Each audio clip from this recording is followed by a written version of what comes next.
Sekarang kita akan belajar mengenai rasionalisme. Di rasionalisme ini ada 3 tokoh yang akan kita bahas, yakni ada Descartes, kemudian Spinoza, dan juga yang ketiga ada Leibniz. Oke, kita bahas dulu apa sih rasionalisme itu. Jadi rasionalisme itu berasal dari kata rasio ya, yang berarti akal.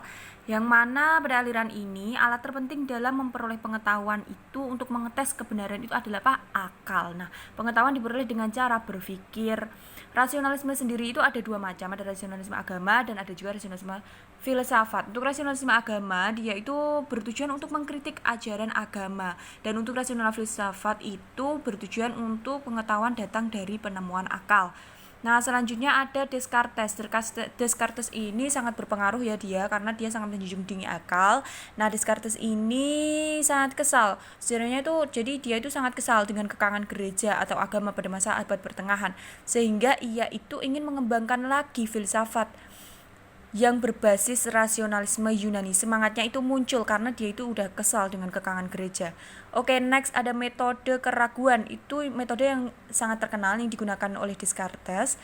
Nah, ini langkah-langkah stepnya Descartes dalam berpikir itu seperti apa? Pertama, dia mengindra, kemudian ia meragukan segala hal. Nah, lalu ada yang ada hanyalah gerak, jumlah, dan besaran atau volume. Dari hasil keraguan itu yang ada hanyalah 3 hal tersebut, gerak, jumlah, dan besaran. Nah, tapi kemudian setelah dibuktikan, dia itu meragu lagi terhadap 3 hal tersebut. Akhirnya karena ragu tersebut menghasilkan sebuah kebenaran.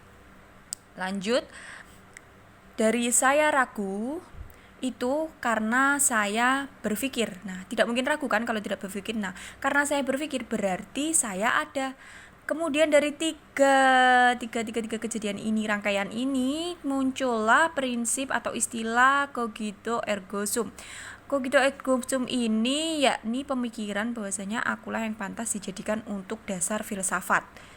Karena aku berpikir maka aku ada. Jadi pemikiran akulah yang pantas dijadikan untuk dasar filsafat.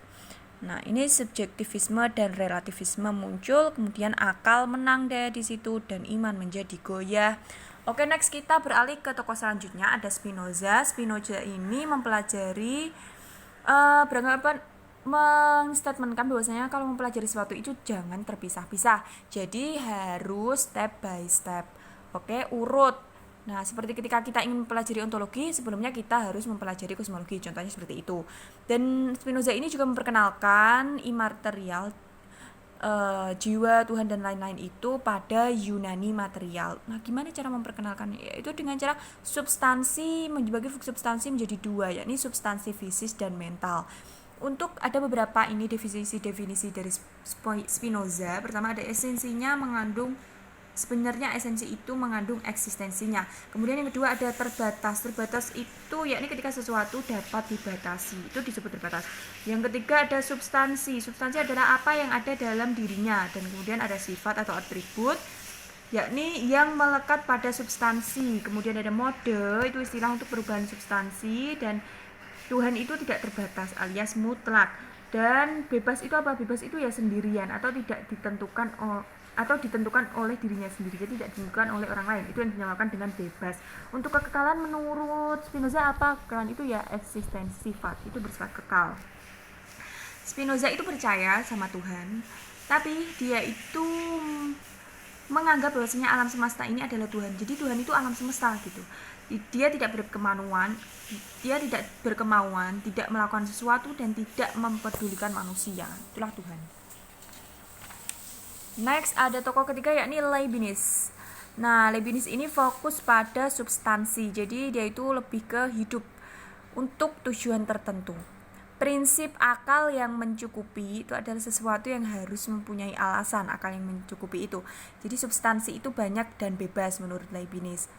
Kemudian ada istilah yang terakhir, istilah monad di Leibniz itu. Yakni monad itu apa sih? Yakni bagian sederhana dari substansi.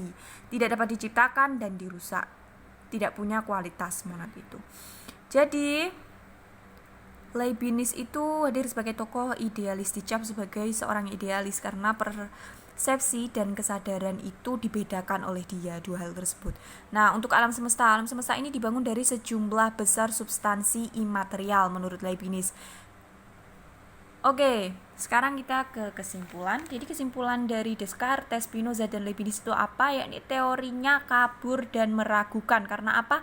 Karena basis dan metodenya itu sama, tapi memunculkan kesimpulan yang berbeda. Kan nggak jelas itu, meragukan dan kabur.